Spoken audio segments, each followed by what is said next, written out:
Buenos días, es un gusto saludarles. Hoy día domingo, está recibiendo una clase más con ustedes. Em, Como que nada, clase 14, ya solo nos queda la clase 15 y la clase 16 y cumplimos nuestro objetivo este semestre.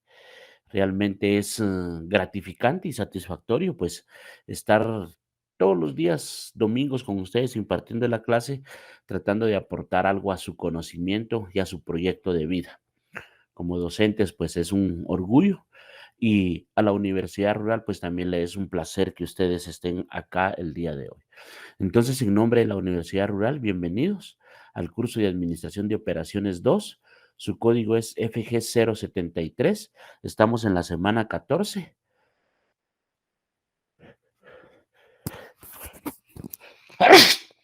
Perdón. Y el tema del día de hoy es teoría de las restricciones. Mi nombre es Renato Jiménez y vamos a entrar entonces de lleno a lo que es el curso. Entonces nosotros venimos a ver a lo que es los objetivos de la clase. Y básicamente, siempre es importante que le pongamos atención a este tema, porque ahí es donde se va a dirimir o derivar todo el contenido del curso. Prácticamente desde acá es donde nosotros ya nos enfocamos a la naturaleza del curso. Entonces, el objetivo de la clase, aprender la teoría de las restricciones aplicadas en la industria. Utilizar ejemplos de la teoría de las restricciones. Vean pues, antes de avanzar, les quiero comentar algo. Después de la Segunda Guerra Mundial, y del estallido de las 2 bombas atómicas en Japón, específicamente en las ciudades de Hiroshima y en Nagasaki, Japón quedó deteriorada su economía. La economía a nivel global también fue bastante dañada, pero lo importante de todo esto es que, vean, Japón aproximadamente en 30 años se recuperó y para los años 80, pues Japón ya era nuevamente una potencia mundial y una economía prodigiosa de primera a nivel mundial. ¿Por qué les cuento esto? Porque todo este tipo de teorías se desarrollaron. Básicamente, miren, la industria, que fue el elemento que aprovecharon países como Japón en ese momento para salir a flote y se logró un máximo desarrollo. De tal manera que en otras oportunidades yo he dado clases donde les he indicado que cuando yo entré a la universidad, en esos tiempos nos decían que nosotros estábamos 30 años atrasados, un subdesarrollo de 30 años, que eso se sesgó con el desarrollo de las TIC, de las tecnologías de la información y la comunicación. Entonces, todo este tipo de teorías vinieron a aplicarse dentro de esas empresas industriales. ¿Por qué? Porque se vinieron también a transformar los procesos administrativos.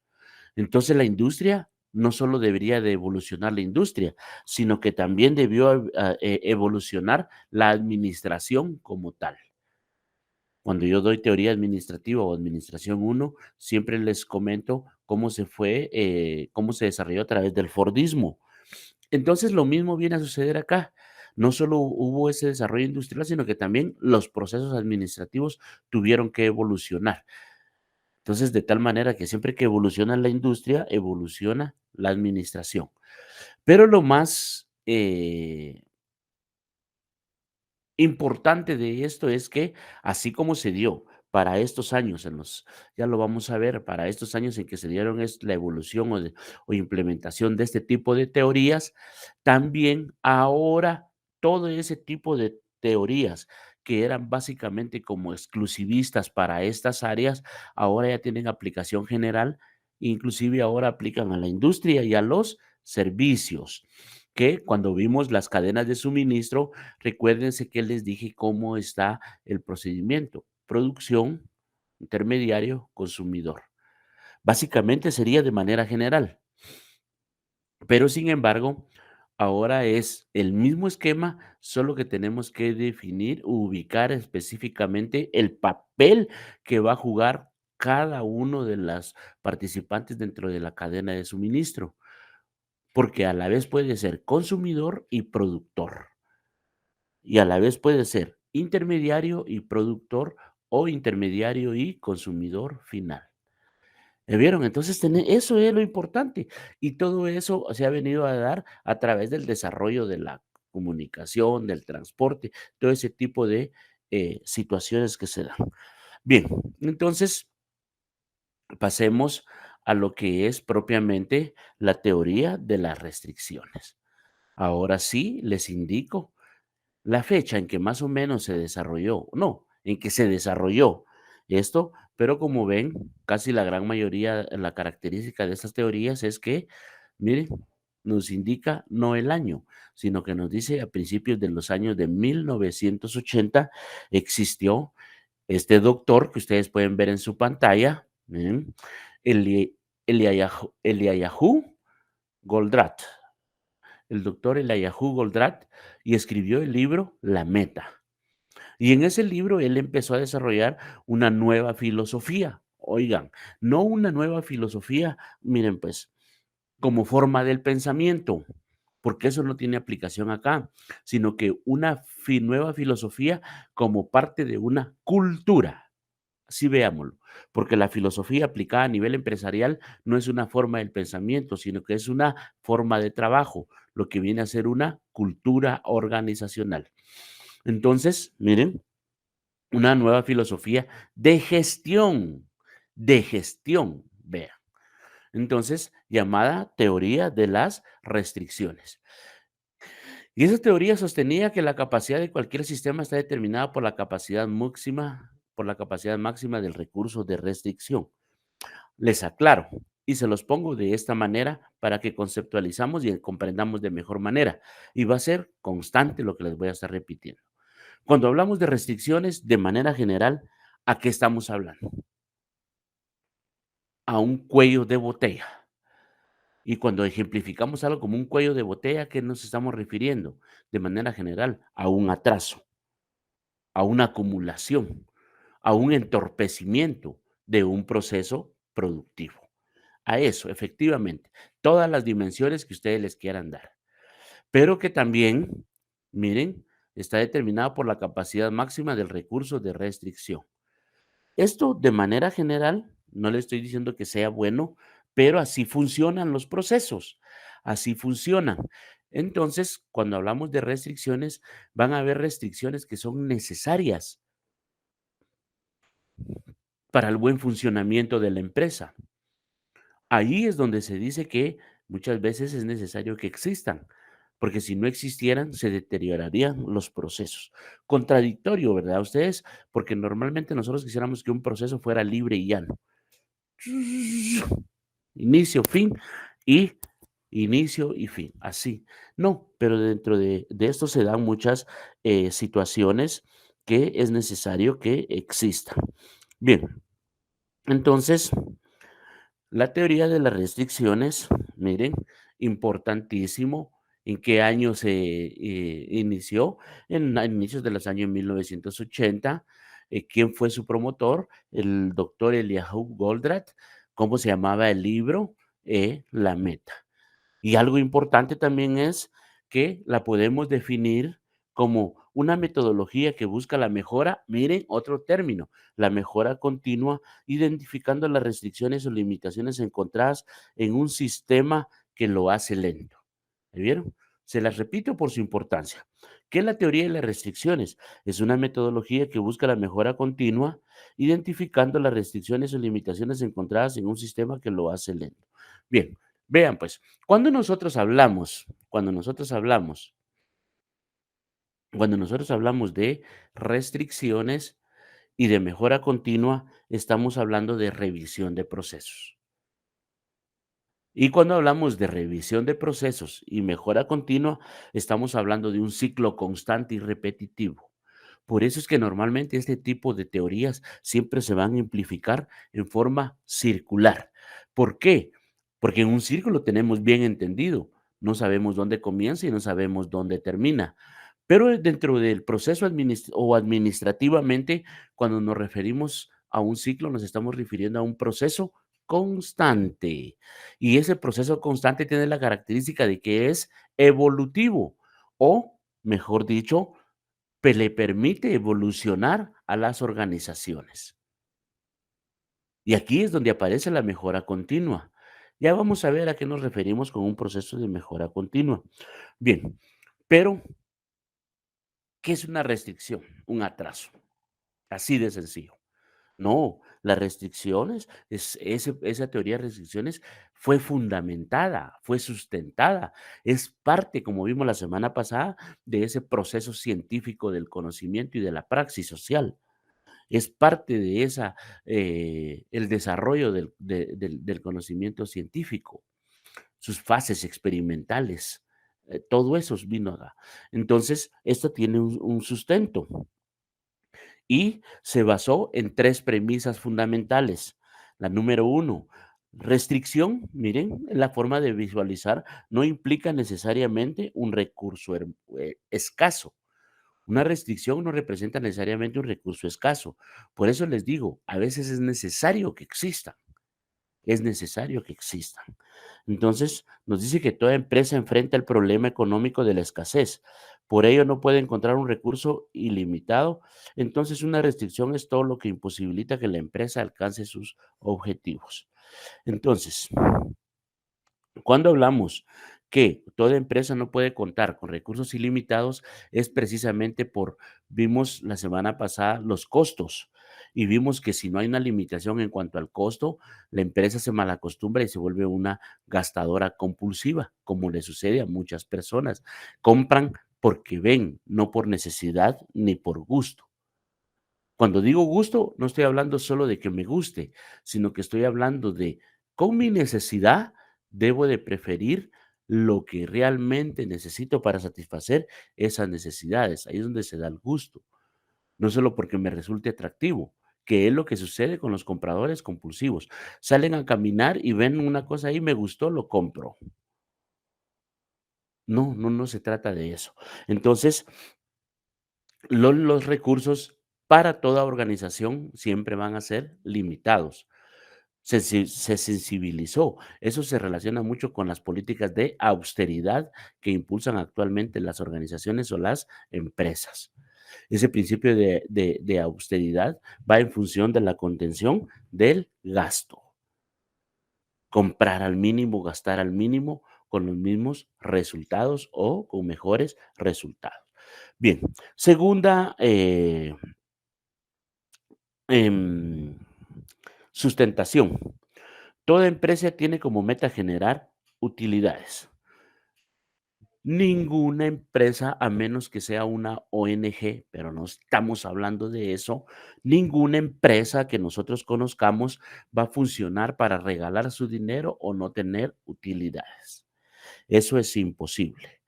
Entonces, una empresa solo puede obtener utilidades si satisface las necesidades y demandas de sus accionistas, ganancia, empleados, estabilidad laboral y clientes, satisfacción de sus necesidades. 3 elementos importantes. Propietarios a través de la ganancia, trabajadores a través de la estabilidad laboral, clima, todo ese tipo de cuestiones y los clientes que son los que buscan los satisfactores. Entonces,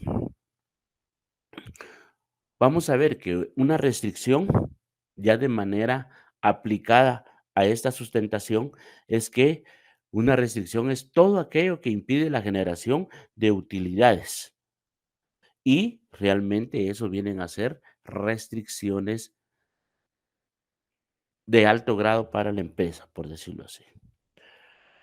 Y aquí viene lo que muchas veces a nosotros nos cuesta entender. Nos dice que si vamos a estudiar una restricción es porque la vamos a evaluar, estudiar y desaparecer. ¿Y cómo las vamos a desaparecer? A través de un proceso que se llama proceso de mejora continua. Es decir, mejorar lo bien que se está haciendo o mejorar lo mal que se está haciendo. Pero siempre es un proceso de mejora. Bien, entonces ahora veamos lo que básicamente la diapositiva acá nos quiere dar a entender como teoría de las restricciones. Y vean pues, Nos dice que la teoría de las restricciones, pongan atención a esto, se basa en que toda organización es creada para lograr una meta. Ya la vimos. ¿Cuáles son esas metas? Utilidades para el empresario, clima laboral para el trabajador y satisfacción de sus necesidades para el cliente. Entonces, para que ejemplifiquen ya de manera general, se vayan formando ese mapa mental o esa conceptualización mental de lo que es la teoría de las restricciones, se les pone esta gráfica para que vean. Miren, pues, digamos que esta es la estación de empaque. Acá está la estación de empaque, lógico, se ve. Todos los elementos nos hacen argumentar que estamos en eh, en el empaque. Pero si ustedes pueden ver, miren, hay una, 2, 3 líneas de producción, una estación, por decirlo así, de transformación de producto en producto final, o de materias primas en producto final, como es mecánica, porque tiene, al hablar, es una maquinaria, es maquinaria. Entonces la máquina, recuérdense que tienen esas capacidades. Entonces la máquina sí tiene la capacidad de recibir uno, 2, 3 suministros o materiales de esas líneas de trabajo, transformarlas y sacarlas como producto terminado. Problema que si ustedes pueden ver, aquí solo hay una persona y acá hay 4 personas que manipulan un proceso para dar como resultado un producto final. Miren, él está envolviendo acá y aquí hay un producto ya. ¿Ya vieron? Entonces la máquina se tiene que adecuar a las capacidades del hombre. Habría que estudiar la naturaleza de la empresa, porque si así funciona y así está bien, pues no habría ningún problema, aunque no lo creería. Entonces, acá se va a dar la restricción o el acumulo del trabajo, que puede ser dañino para los intereses de la empresa. Entonces, lo primero que tenemos que hacer en una restricción era lo que les decía, ver si realmente hay una restricción como tal a la hora de hacer esa mi distribución de planta y procesos de producción, que puede hacer que así esté funcionando bien. Era lo que les decía. Entonces, cuando nosotros identificamos lo que son las restricciones, era lo que les decía, las venimos a identificar como cuellos de botella, que es donde se da una acumulación excesiva del trabajo, ralentizando los demás procesos de producción, si lo queremos definir de una manera general. Entonces, cuando ya tenemos identificado eso, ¿qué es lo que tenemos que hacer? Eliminarlos. Así de sencillo. Entonces, cuando nosotros pretendemos eliminar una restricción, la teoría de las restricciones eh, nos indica que debemos hacer uso de varias herramientas para lograr un proceso de mejora continua, pero siempre fundamentados en una relación lógica. ¿Se recuerdan el ejemplo de la escalera? Entonces, cuando tenemos que utilizar esa relación lógica de causa y efecto que nos permita mantener operando los procesos y encontrar la forma de mejorarlos, nos indica que esto debe de ser analizado. Es decir, ¿se recuerdan de antes, durante y después? ¿Se recuerdan de eso? Precisamente ya vieron que ahora tiene aplicación en este sentido. Porque siempre vamos a estudiar a través de una relación causa y efecto. ¿Cuál es la causa? Tal y tal cosa. ¿Cuál es el efecto? Quitar la restricción. Ah, bueno, pero no solo es quitar la restricción, sino cuáles otros efectos. Incremento de gastos. ¿Por qué? Porque hay que pagar sueldos. Pasivo laboral se incrementó. La cuota patronal va a cambiar. Todos esos elementos son los que hay que evaluar. No es solo de decir, ya lo vamos a hacer. Entonces, debemos de esa relación causa de efecto tiene una condicionante fundamental, que ya se los expliqué, pero acá es bueno que se los vuelva a tocar para poder comprender, que es la obtención de ganancias. Mira, pero estas van a dejar de percibirse si esos cuellos de botella afectan realmente el desempeño o la funcionalidad de la empresa. Porque si no me afecta, no es un problema. Y eso es lo que les quería dar a entender al inicio cuando les decía que muchas veces las restricciones es necesario que existan juntamente con la empresa. Y es una cultura organizacional. Así se hace y así se debe seguir haciendo. No, mire, pero se puede hacer mejor. No, a mí así me funciona. Entonces, ¿por qué lo voy a cambiar? ¿Me entiende? Eso es lo que sucede. Bien, entonces, ahora, para ampliar un poquito más, les voy a mostrar lo que es una restricción. Una restricción, gráficamente. Mire, la restricción, ¿qué es lo que hace? El rompimiento de los procesos. Ya cuando se dan este tipo de situaciones, ahí sí ya la empresa tiene graves problemas, graves problemas. ¿Por qué? Porque en términos generales es cualquier factor que limita a la compañía para alcanzar sus objetivos. ¿Y cuáles son los objetivos? El plan estratégico plantea los objetivos de esta manera. En el primer semestre del año 2022, abarcar un 15% adicional al mercado al mercado actual. Y cuando terminamos la planeación estratégica, ¿cuál era el objetivo? Ser la empresa número uno en el mercado. Pero el primer año solo vamos a tomar el 15%. Y así los formulamos. Por eso es que cuando se nos dice que formulamos planeación estratégica, yo se los he dicho, se deben de contratar expertos que realmente conozcan. Porque si no, eso va a ser un fiasco o un fracaso, como le llaman. Ahí es donde radica su importancia. Entonces, lo mismo sucede acá, en la teoría de las restricciones. Si la quito, ¿qué pasa? Se me agiliza el proceso. Entonces se me da una acumulación en los inventarios, pero no tengo espacio. Entonces tengo que rentar una oficina.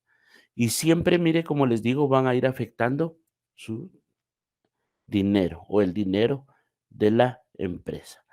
Entonces, eso es lo que tenemos que tener.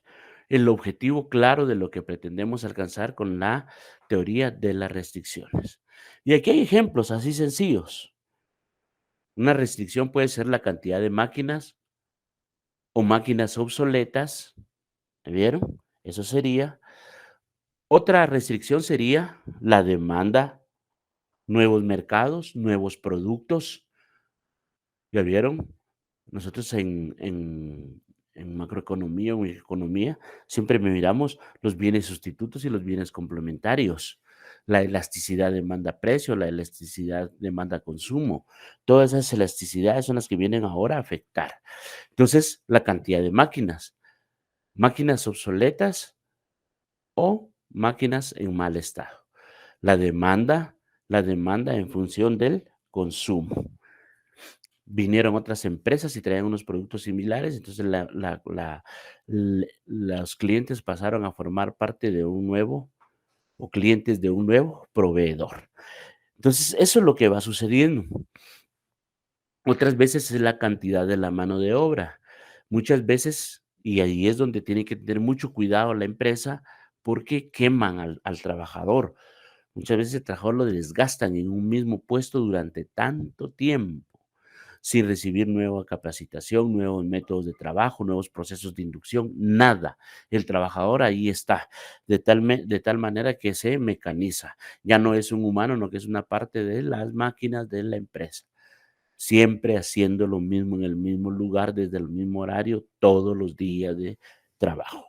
Entonces, muchas veces eso aburre y se convierte en un elemento que puede ralentizar los procesos. Y el ser humano es el único ente capaz de lograr eso, porque ahí las máquinas van a trabajar al ritmo que nosotros queramos. Después tenemos otra limitante, otra restricción, que es el capital de inversión. Y en eso tenemos que tener mucho cuidado, porque muchas veces hablamos de capital de inversión, muchas veces hablamos de capital, pero lo que menos queremos es gastar, limitar el gasto, pero en su gran mayoría es necesario gastar, es necesario.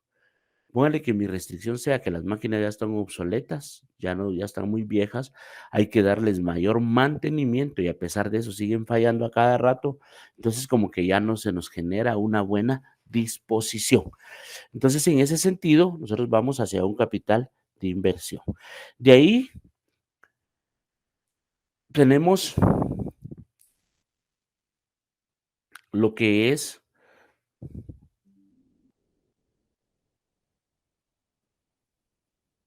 lo que es las una clasificación de restricciones, una clasificación. Entonces, las restricciones y vean, pues, en función de las restricciones en función de las restricciones, K, este responde a este responde a este y este responde a este. Entonces, eso quiero que lo tomen muy en cuenta. Entonces, veamos, restricciones, tipos o clasificación, como ustedes quieran denominarlo. Entonces, tenemos, por ejemplo, restricciones físicas. ¿Y a qué nos referimos con restricciones de factores restricciones con características físicas? Nos referimos a factores tangibles del proceso de producción. Factores tangibles del proceso de producción. ¿Qué es lo tangible? Es lo que podemos ver, es lo que podemos oler, es lo que podemos sentir, es lo que miramos. Lo intangible no se mira, no tiene forma, no tiene olor, no tiene color, es amorfo. Entonces, cuando hablamos de restricciones físicas a factores tangibles del proceso de producción, limitaciones de espacio, máquinas en obsolescencia, materiales inadecuados, herramientas, todo ese tipo de situaciones, que son a nivel interno de la empresa.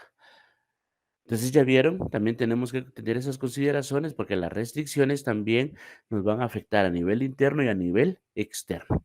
Y ahí es donde se deriva el mercado. En el mercado tenemos factores externos a la organización, demanda del producto o, miren, eso por eso me pareció muy interesante esto. Miren, demanda del producto o servicio. Vieron que ahora ya no solo tiene aplicación industrial, sino que también en cuanto al servicio, ese valor agregado, ese plus que hace que tengamos preferencia sobre este producto en particular. ¿Y cuál es ese producto? El que vendo yo. Eso es lo que tenemos que tener presente.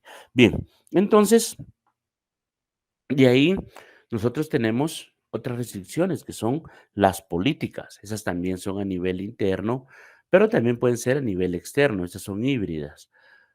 Entonces nos dice que son procedimientos, estímulo o formación de operaciones improductivos. Cuando hablamos de políticas a nivel organizacional, estamos hablando de aquellas reglas de juego, así, o aquellas normas que se deben de seguir dentro de la organización para cumplir con las metas y los objetivos. ¿Por qué se los pongo de esta manera? Porque muchas veces nosotros podemos decir, bueno, eh, vamos a hacer esto de acuerdo a la competencia, a la empresa X. Pero la empresa X tiene nuevas formas de trabajo. Entonces, lo que les funcione a ellos no necesariamente nos va a funcionar a nosotros. Otra política sería, por ejemplo, nos supervisan cada hora y media. Ahora vamos a acelerar los procesos de supervisión y lo vamos a hacer cada media hora. Cada media hora que esté llegando una persona a supervisarlo, a hablarle, a distraerlo, usted se va a llegar a molestar. Entonces puede ser infuncional esa política administrativa. ¿Por qué? Porque el trabajador ya sabe. El trabajador sabe lo que hace. De que no lo quiera hacer, pues ahí sí que es muy diferente. Políticas a nivel externo. Por ejemplo, lo que está sucediendo ahorita, incremento en el combustible, como un tema de moda. Pero veamos otras. Incremento en las tasas impositivas por ser un producto no tradicional. Ahorita se me están ocurriendo. No sé ni de qué estoy hablando, pero ahorita se me, incremento a la tasa impositiva de un producto no tradicional, por ser producto no tradicional. ¿Qué significa eso? Que nos van a cobrar más de impuesto. Y eso tiene que ser recuperable. Uno, a través del precio. El problema es que la competencia tiene precio bajo. No puedo alterar mi precio. Bueno, entonces, ¿qué opciones tengo? Bajar la calidad de mis productos. Con el tamaño que nosotros le bajemos, ya se pierde calidad. No digamos con materias primas más baratas, donde estamos corriendo un riesgo de que por nuestro producto se den cuenta y no tenga mayor aceptación. Esas son las cuestiones difíciles que se dan en este sentido y por eso las se clasifican de esa manera. Físicas, restricciones de mercado y restricciones políticas. Y cada uno va a tener su propia injerencia dentro de la organización. Bien, entonces ahora nos vamos a lo que sería los pasos para implementar una solución. Acá no estamos implementando la solución, sino que aquí lo que estamos nosotros viendo es que esto es lo que se debe de hacer. Mire, para identificar una restricción y implementar su solución. Bueno, entonces tenemos acá identificar la restricción, explorar la restricción, subordinar toda la a la restricción, elevar la restricción y evaluar si hay una nueva restricción. Cíclico, es competitivo. Eso siempre va a ser de esa manera. Entonces, eso es lo que ustedes tienen que considerar. Entonces, ¿para qué sirve esta teoría de las restricciones? Miren, deshacer esos cuellos de botella a través de un proceso de mejora continua, de manera general. Entonces, nosotros tenemos la identificación de las restricciones, donde nos dice que en primer lugar se deben identificar las restricciones o los cuellos de botella. Y aquí es donde no tenemos una pequeña definición de un cuello de botella, ya que lo entenderemos como una restricción que limita la capacidad para cumplir o satisfacer la demanda de producción requerida por el mercado. ¿Ya vieron? Entonces dice que eso es, son limitaciones a través de la interrupción. Entonces, podemos decir que cualquier restricción que afecte el desempeño de cualquier sistema y como consecuencia se restrinja la capacidad de producción. ¿Y qué es la capacidad de producción? Entonces, la capacidad de producción es la cantidad máxima que un sistema o un proceso puede generar, o las unidades que se pueden generar, o los servicios que se puedan prestar. Otras restricciones, los espacios físicos y los ingresos económicos y financieros. Esos siempre van a ser 2 tipos que van a afectar, y ahí, miren, elemental, básicamente entre lo financiero, miren, entre lo financiero y los espacios siempre es que se dan la identificación de las restricciones a nivel industrial. Entonces, de ahí tenemos explorar la restricción. Bueno, ¿cuál es mi restricción? La falta de un operario en la estación de empaque, como vimos la grafiquita que bueno, ahí ya estoy haciendo, argumentaciones que posiblemente son las que le dan el origen a la restricción o lo detienen. Eso es lo que nosotros tenemos que ver ahí. Entonces, lo que tenemos que hacer es, con explorar la restricción, es evaluar detalladamente qué es lo que se debe de hacer para, subsanar ese problema.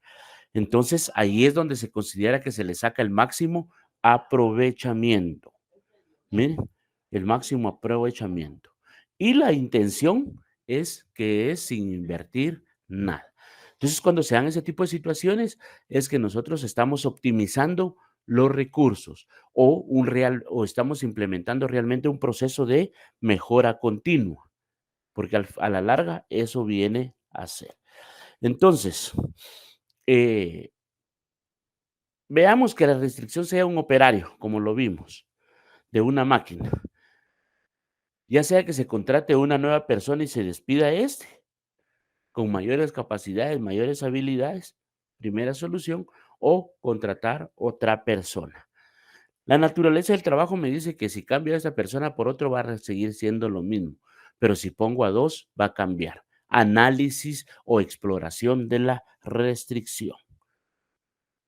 Acá es donde se evalúa el aprovechamiento de la restricción. Después tenemos la subordinación. Miren, pues, todo lo demás que tiene la empresa va a quedar subordinado a la decisión escogida, es decir, al tipo de restricción.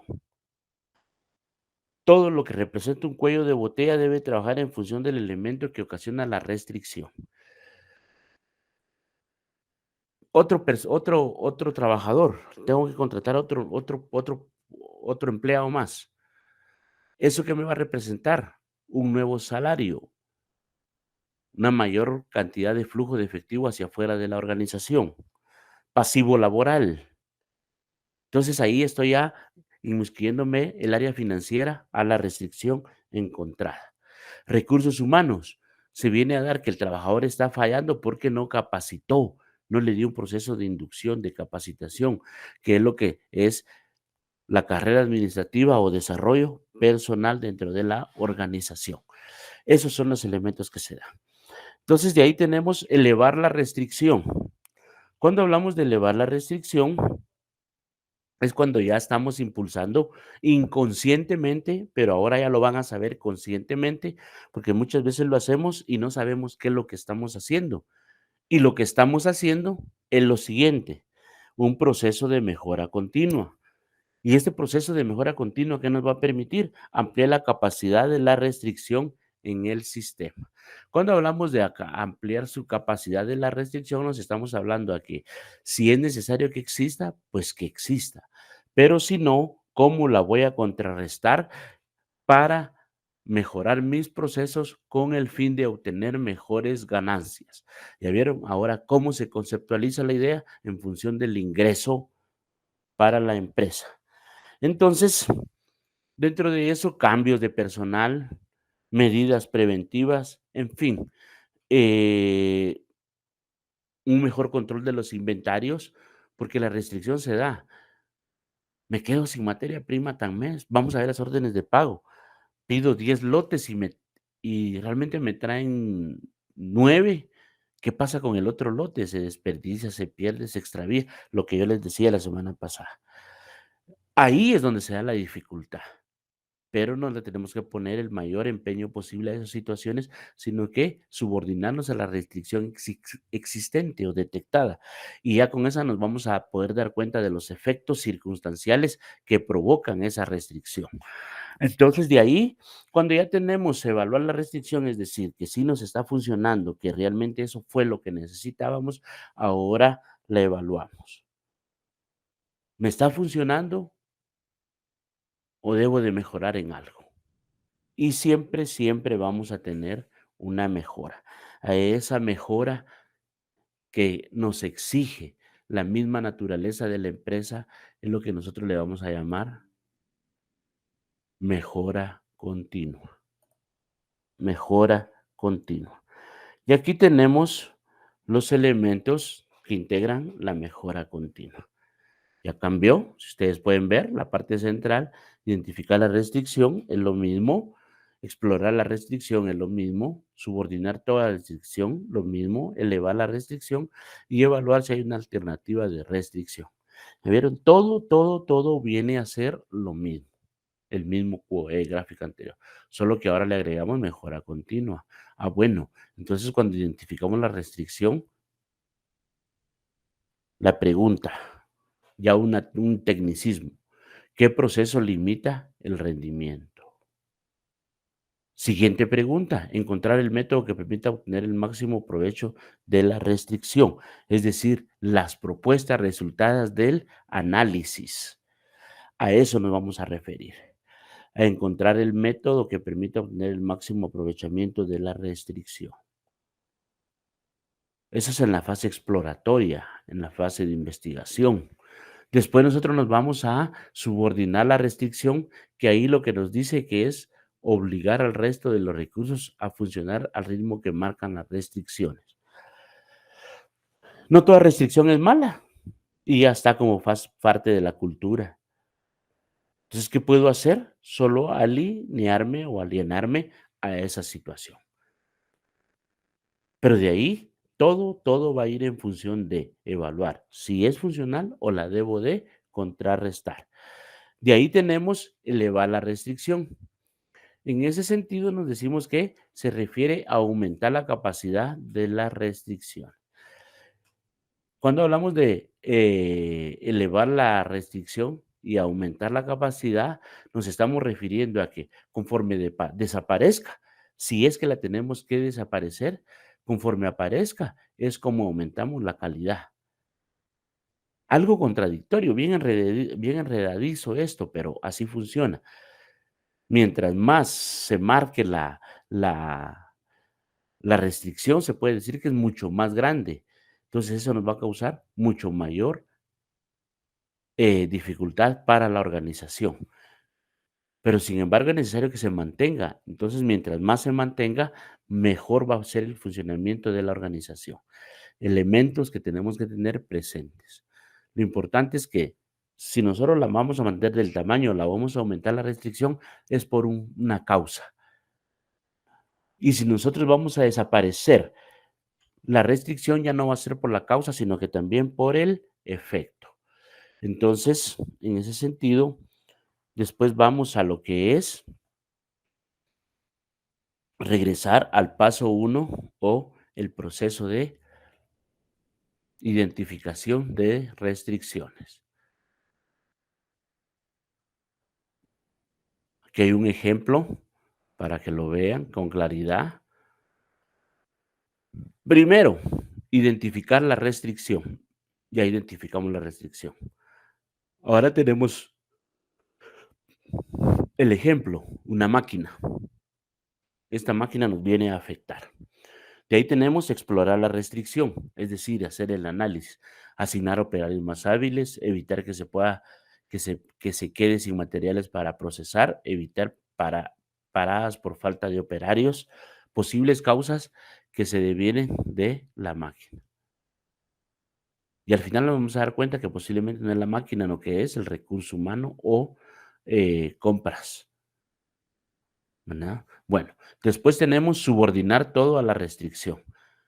Y vean el ejemplo que les celebré aquí. Si la máquina es capaz de producir 10 unidades hora, entonces el proceso debe limitarse a esa tasa.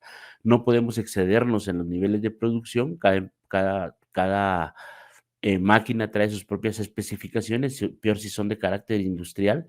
Entonces trae sus especificaciones y a esas especificaciones nos debemos de adaptar. Después tenemos elevar la restricción, comprar otra maquinaria similar a la restricción, posiblemente, o contratación de más operarios. ¿Ya vieron? Aquí en una restricción ya tenemos dos causas probables, pero veamos cuál es la que realmente nos afecta. Entonces, evaluar si hay nuevas restricciones. Se rompió la restricción de que hablaba, es decir, la máquina con la nueva adquisición ya no tendrían que haber restricciones. Pero sin embargo, es obligación averiguarlo. Hay nuevas restricciones y si las hay, se vuelve al paso uno. Un ciclo constante y repetitivo. Bien, entonces acá ya gráficamente les vamos a poner otro, una de las últimas diapositivas, un ejemplo técnico aquí para que ustedes lo vean. Y en ese sentido, vamos a tomarnos unos 2 minutos adicionales para que ustedes vean las principales tipos de restricciones que hay. Eso lo agregué en el folleto, acá en la diapositiva no lo van a ver, pero hay restricciones administrativas. Incluye políticas y estrategias utilizadas por la empresa y que impiden que el sistema genere dinero por la diferencia entre el precio de ventas menos los costos de producción, que era lo que les decía, generar utilidades. Pero ahora tenemos el problema, el procedimiento para establecer los costos. O mejor, cómo se da la determinación de costos. Es infuncional en función de esas políticas restrictivas que impone la empresa. Restricciones de capacidad, maquinaria obsoleta o maquinaria sin el personal o el recurso humano habilidoso para hacerla funcionar. Restricciones de capacidad. Todo lo que tiene relación con el equipo y la capacidad instalada que no permite cubrir los requerimientos de la demanda. Entonces, restricciones de la capacidad, distribución de planta. Una saturación que no me permite ser rentable. Restricciones logísticas, los procedimientos, las formas de hacer las cosas. Restricciones de materiales. Si nosotros pretendemos de bajar la calidad de nuestros productos, atengámonos a las consecuencias también, porque eso nos puede afectar. Tenemos una importantísima que son las restricciones de comportamiento. Entonces vemos que el comportamiento y las actitudes de las personas que trabajan en una empresa, especialmente en su decisión de trabajo y en la utilización del tiempo. Cuando nosotros hablamos de restricciones de comportamiento, estamos hablando de personal desmotivado. Después tenemos relaciones de políticas empresariales, restricciones de mercado, restricciones de proveedores y restricciones de carácter financiero. Todo ese tipo de situaciones son las que nos van a afectar y va a tener una clasificación específica y como tal hay que tratarlas dentro de el proceso. Entonces, con esto pasamos a las preguntas y la pregunta 14.1 o la pregunta 1 dice, ¿en qué década empezó a escucharse el tema teoría de las restricciones? Pregunta número 2, principal exponente de la teoría de las restricciones. Pregunta número 3, nombre del libro que desarrolló de manera filosófica de gestión llamada teoría de las restricciones. Siguiente pregunta, es una metodología que busca la mejora continua identificando las restricciones o limitaciones encontradas en un sistema que lo hace lento.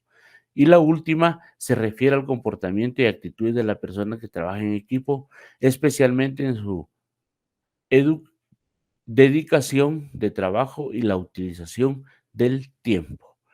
Bien, entonces con esto, mis estimados alumnos, llegamos al final de la clase, deseándoles un buen provecho, una feliz tarde, que Dios los siga bendiciendo, cuídense y en nombre de la Universidad Rural, muchas gracias. Hasta la próxima semana.